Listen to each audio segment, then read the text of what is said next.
పిల్లి మాంసం. ముల్లా నసరుద్దీన్ కథ.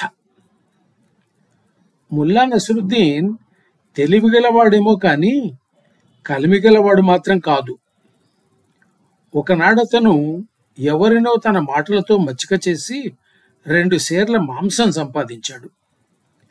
లొట్టలేసుకుంటూ తినవచ్చని కలలు కంటూ ఇంటికి చేరాడు. వండవలసిన తీరు గురించి పెళ్ళానికి ఒక ఉపన్యాసం కూడా ఇచ్చాడు. వంట అయ్యేలోగా ఎవరో పిలిస్తే రాచకార్యం అంటూ ఊళ్ళోకి వెళ్ళాడు. పెళ్ళాం వంట ముగించి తన చుట్టాలనంతా పిలిచి గొప్పలు చెబుతూ వడ్డించి విందు చేసింది భలే అనిపించుకుంది. ముల్లా ఆకలితో నకనకలాడుతూ సాయంత్రానికి ఇల్లు చేరాడు. కంచం ముందు కూర్చున్న ఆ మానవునికి రొట్టె ముక్కలు ఉల్లిపాయలే ఎదురయ్యాయి. అవును, మాంసం తెచ్చాను కదా, ఏమైంది? నసిగాడు ముల్లా.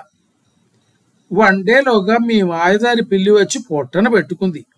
అనుమానం లేకుండా అబద్ధమాడింది ఆ ఇల్లాలు.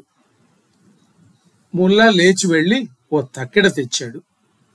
చచ్చి చెడి పిల్లిని కూడా పట్టుకున్నాడు. తూచి చూస్తే అది సరిగ్గా 2 సేర్లు ఉంది. పెళ్ళాం వైపు తిరిగి ముల్లా అనుమానంగా అడిగాడు కదా, ఇదిగో ఈ 2 సేర్లు బరువు పిల్లే అయితే మరి మాంసం ఏమైనట్టు? 2 సేర్ల బరువు మాంసమే గనక అయితే మన పిల్లి ఏమైనట్టు? ఈ ప్రశ్నకి జవాబు ఉంటుందా?